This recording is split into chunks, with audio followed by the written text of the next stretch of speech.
This is a four-wheel pedal go-kart kind of thing. And a pile of used batteries, and a box of the cheapest electric bike parts I could find on eBay. And now I'm going to try to shove all this stuff in that.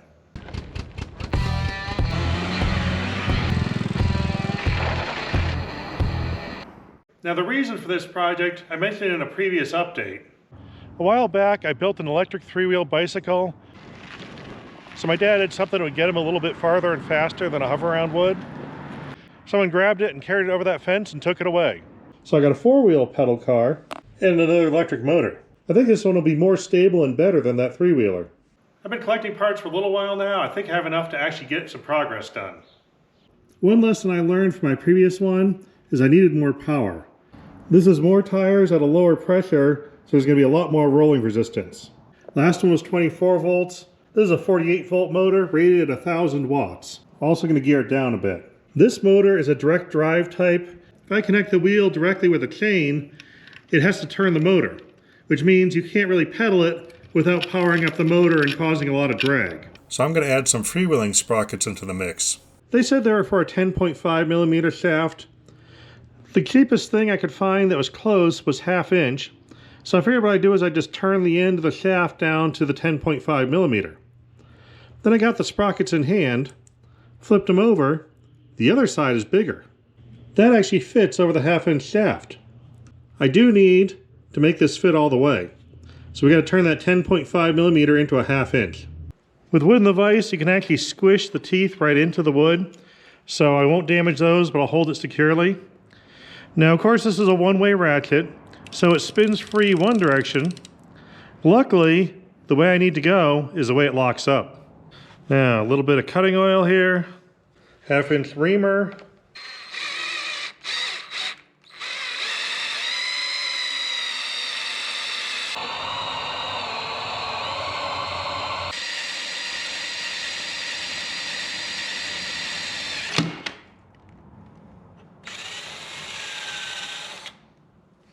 And now, it's a perfect 1/2 inch.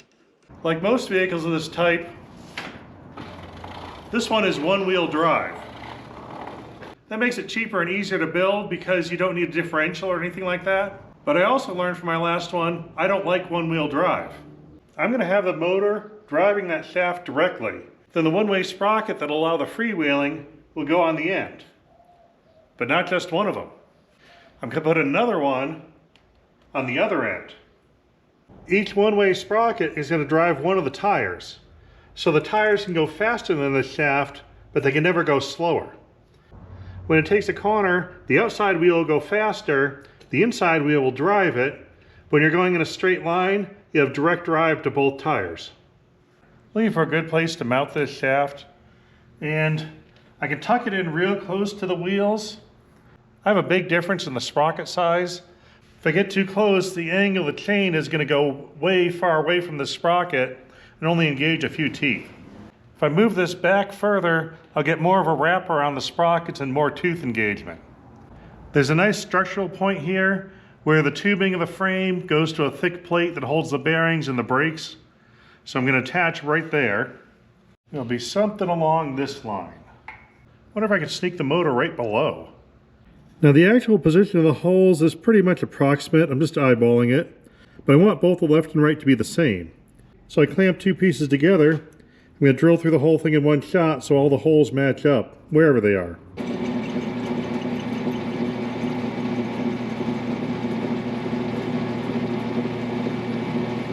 There's a weld bead on the original frame that kept me from getting all the way in that corner.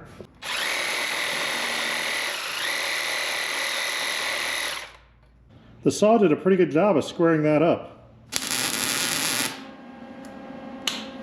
Take that out before it melts.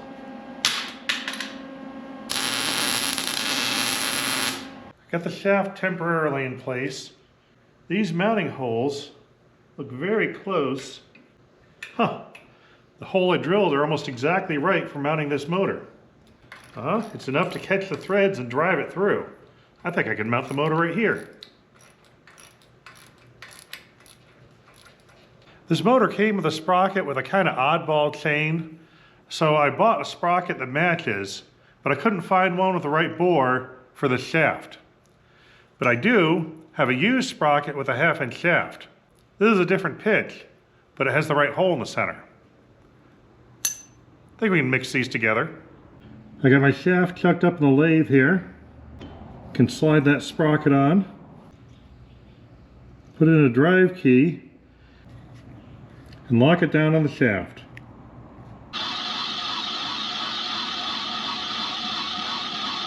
My first cut started to get into the Allen screw holes, and I didn't want that. So I backed up a bit. I just left a stub sticking out that gives me a diameter to index on. Now this is what we end up with. I made that a press fit. There's no looseness at all. I can't even push it out by hand. I had to use an arbor press to put it together.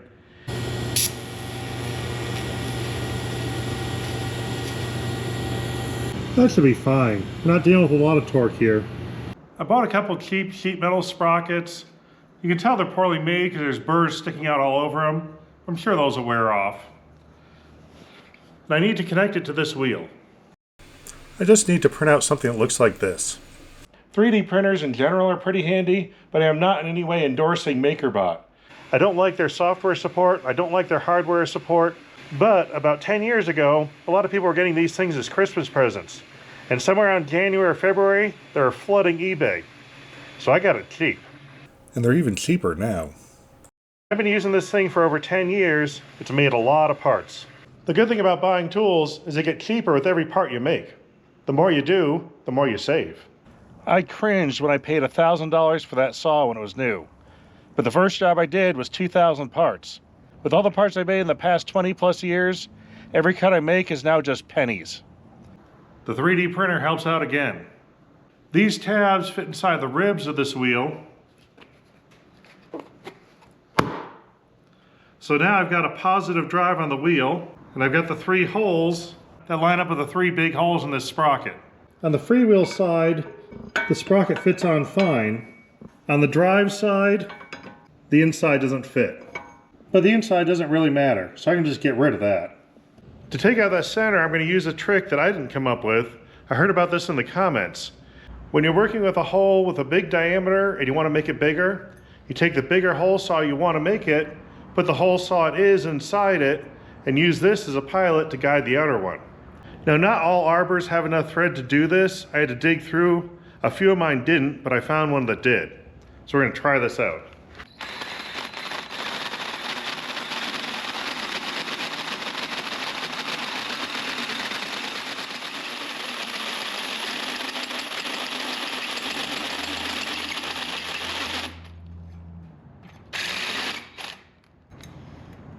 Oops, the drill's smoking. I'm gonna let it cool down a little bit.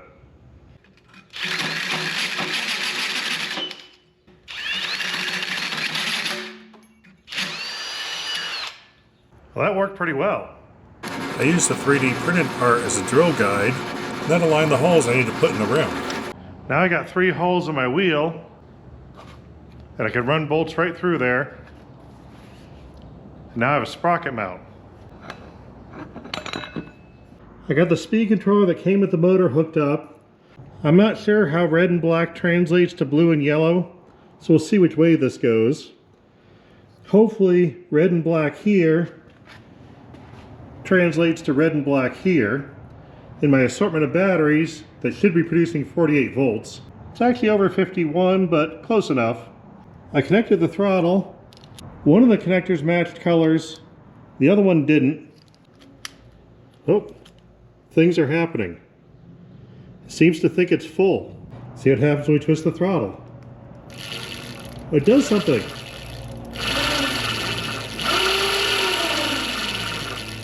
And I got the motor wired backwards. Let's fix that.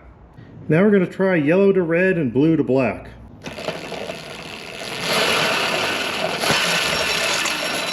Oh, lost the chain already. Looks like the sprocket's in a little too far. I can move it out. Oh, I'm driving off my jack stands. Huh. Maybe I should actually try this on the ground.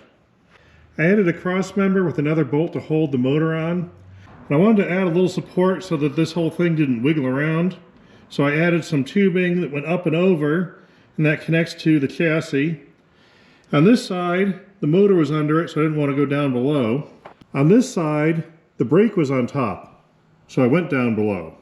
Normally I prefer symmetry in this type of thing, but this is a lot easier. And easier is easier. I want the weight up front to help the turning, so I'm going to hang the batteries somewhere in this area. Making sure I can turn both ways. I think if I put these two right out front and basically make a high voltage bumper, that'll be a good start. Then I'll figure out where to put the other two, maybe on top or something. Found some angle that looks just right in my pile here. Just gotta dig it out.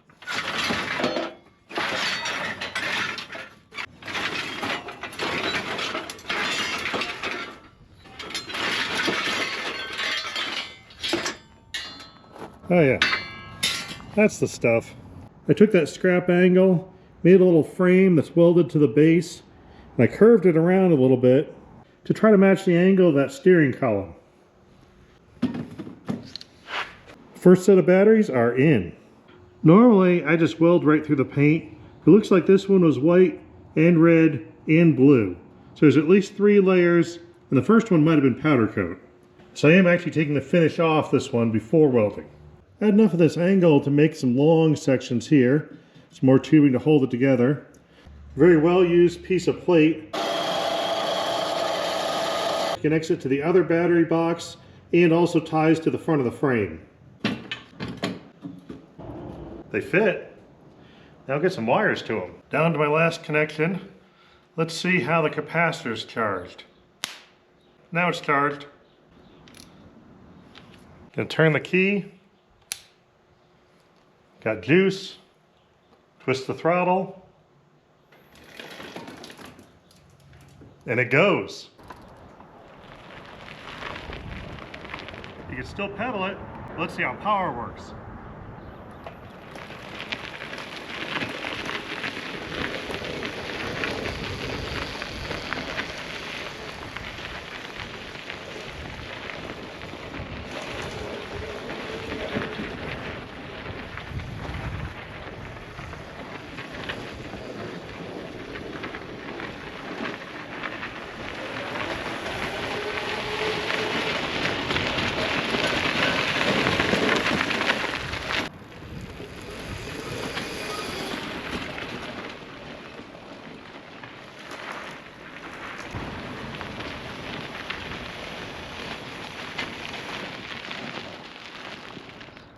Flat tire. My tire's flat, and I don't see the valve stem anywhere. Minor problem. The valve stem's behind the sprocket. I don't hear any active hissing, so I'm going to button it up. At least I'll be able to get a little bit more testing out of it. Tire's back on. I added a little bit of battery safety.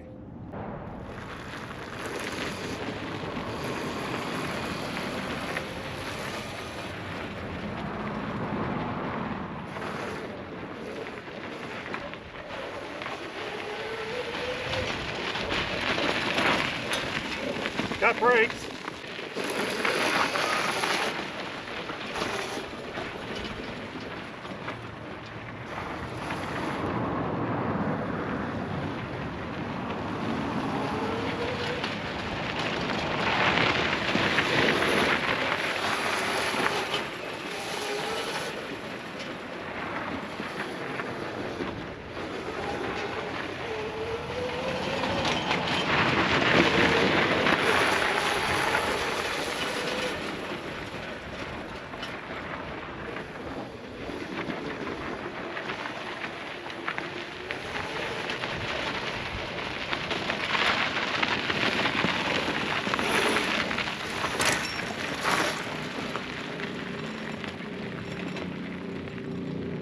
Lost the chain.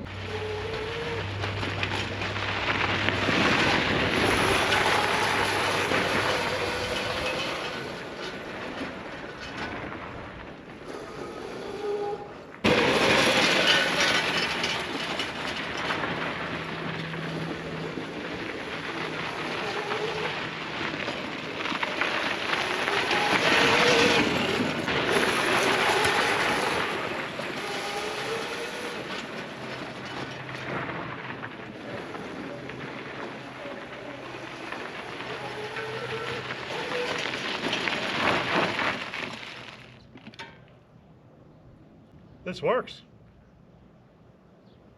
It's kind of fun too.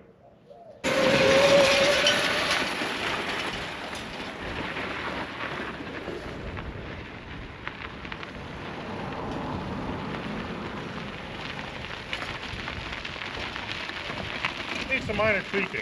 I kept losing the chain on this one tire, so we gotta figure out what's going on. First off, it's really wobbly. That might be an issue. These bolts have come loose. That's not a good sign.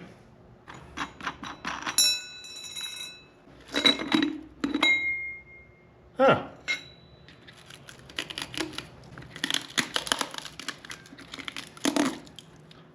This could be a problem. I have to redesign. I pulled the tire apart, found the leak. It's right on the valve stem itself, which isn't something you can really patch. This is what was on the shelf locally. We're gonna try it and see what happens. There's one more thing I'm gonna do before I install this. I don't like the whole valve stem pointing inward. And you can't flip the rim around because there's the square drive, there's a round bearing end. It only goes on one way. So before I go any further, I'm going to put this hole over there. Another thing I noticed, the hole in this rim goes almost straight sideways. The valve on the tube just goes at a little bit of an angle. Being bent sideways probably didn't help the problem. My new tube is the same slight angle. When we add a new opening for the valve stem, it's not going this way, it's going to go more that way. Something more like that. I'm going to go through my bin of bolts here. I'm looking for something like this stove bolt, but this is a little big.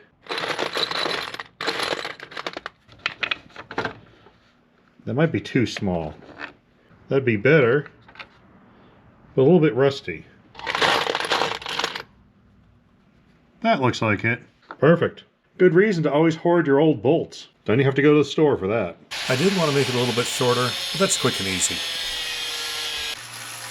Got the old hole filled in, and because it was drilled so far up the side here, the head fits totally fine. I used a little bit of sealant when I bolted it in, not for airworthiness, but mainly so dust doesn't get in there and dirt and anything that could eat up the tube. Now if you have an extra valve stem hole on the same side, so you're paying more attention to the camera than what you're doing, I drilled it on the wrong side. It's a little trickier because it's right in a valley here. So I took one of the smaller stove head bolts and ground the edges away so it'll sit a little further. And now we can seal up that new hole we just created. A little sealant around this hole too. Now smooth that one over and we can pretend it never happened. The sprocket's going to cover all that up anyway.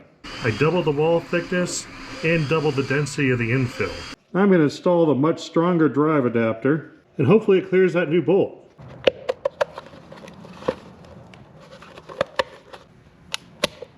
Just barely. Now I want to address the wobbliness of the wheel. This end of the wheel has a bearing for no apparent reason because it turns solid with that shaft, but it should hold it pretty straight. This square drive, which mates up with that one, has to be a slip fit in order to take the wheel on and off. But there's a collar right here and a bore right there. That is much bigger than that collar, but I got scrap tubing. So I turned it down to size, faced it off, bored out the center to size, chopped it off, and then faced the last side. So now we have a little ring with the right ID and right OD to make up the space.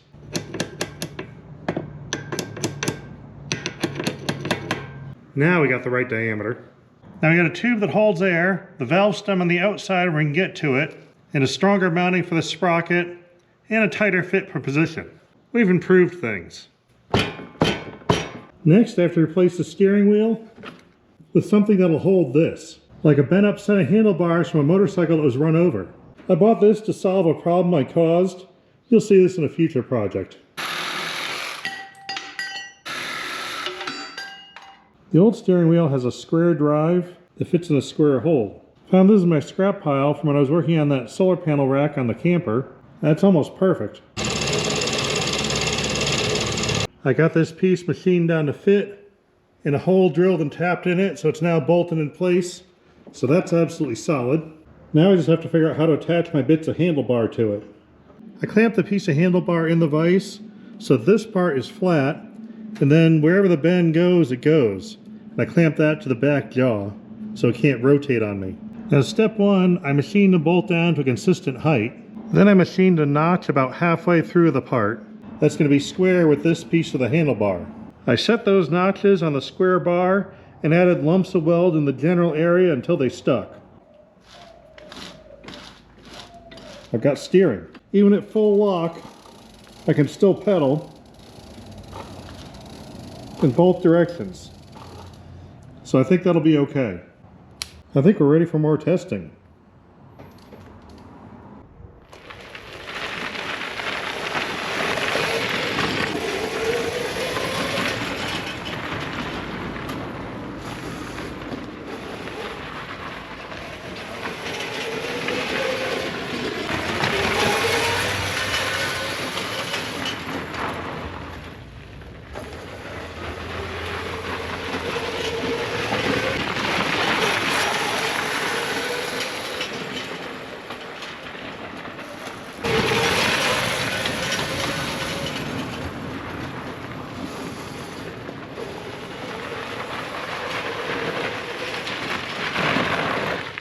Everything held up fine, nothing broke.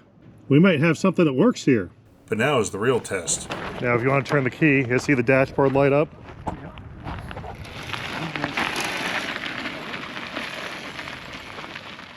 You can throttle it down, just give it a little gas, it'll go slow. Really warm here? Yeah. Okay. Yeah, the steering's not tight. I mean, it's... Give it a little gas.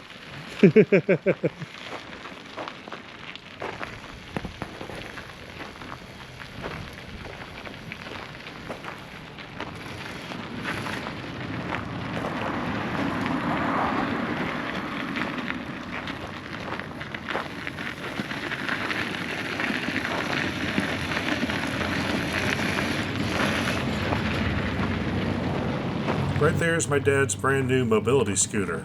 The next step was obvious. I'm ready when you are. All right, I'm ready. Okay.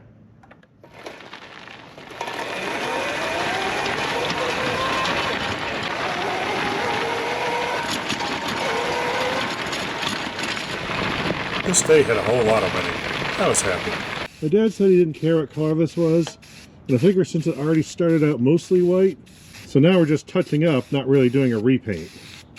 Whoever painted this thing last had an even more liberal interpretation of good enough than I do, which is perfect, because any mistakes I make in my painting, I'll blame on them. I like the curved front panel I made for this dune buggy, so I'm thinking about the same kind of thing this front end. That's too thick. It's too wide, but I could cut it down. That is just the right width steel, and just about the right length. Huh. But that's aluminum. That is pretty close to the right width. I got a bunch of these.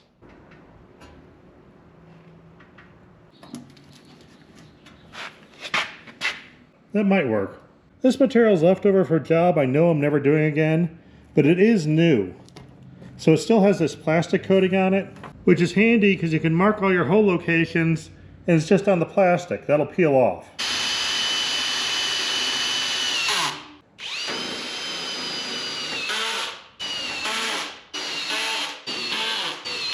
Now I can peel all my markings off.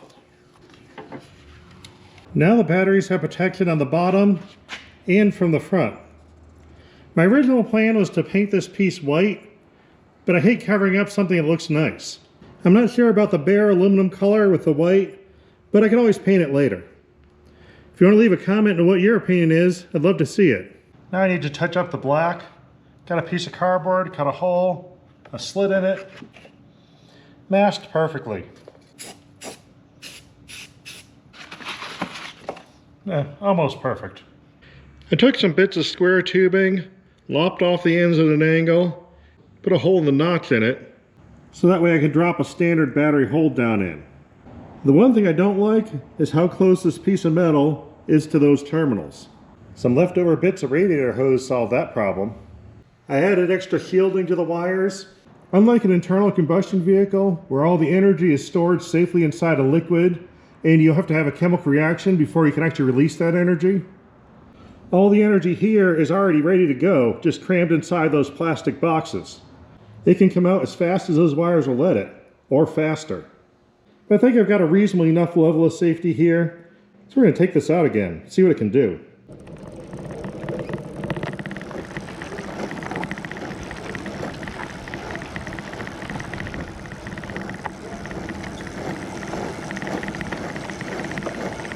It's actually not bad to pedal. It's pretty reasonable. Let's give us a boost though.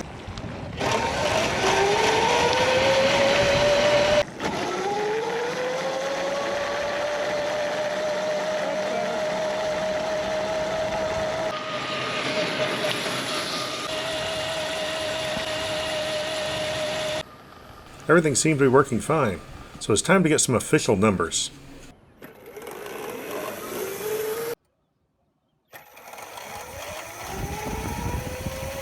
Zero to 10 miles an hour in 3.4 seconds.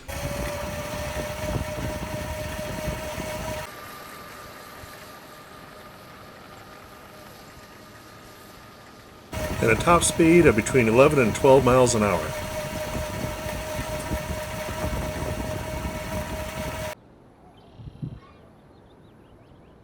I was pretty happy with the handling too. It turned well and it seemed very stable.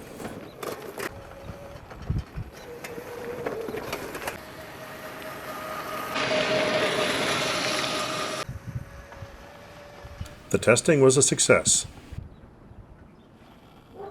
Well, that's it for this video. I'm real pleased with the way this turned out. It's pretty much exactly what I was hoping for. It's safe, it's easy to use. It'll get my dad out there cruising around a little bit faster. And I'm sure the kids are going to steal a ride here and there. This thing's an awful lot of fun to drive. Hope you're having fun too. We'll see you next time. I was almost done. My dad requested a flag. We had this one lying around.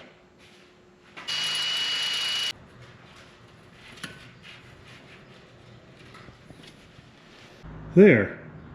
Now it's really done.